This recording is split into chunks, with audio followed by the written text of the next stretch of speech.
Let's start to use AEZAKMI. Firstly, you need to sign up to AEZAKMI. You can do it on the main page. Let's sign up with a new account. Fill up all fields. Okay, when it's done, the system will notify you about a successful registration and give you instructions.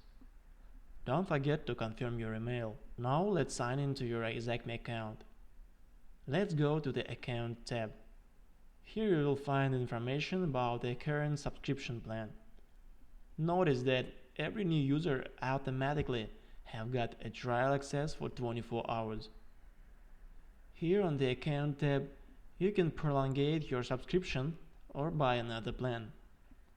When you switch from one type of a subscription to another, the system will automatically recount the amount of days left.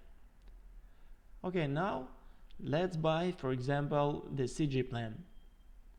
We enter the promo code, the discount applied, then go to the payment, enter the contact information and make the payment.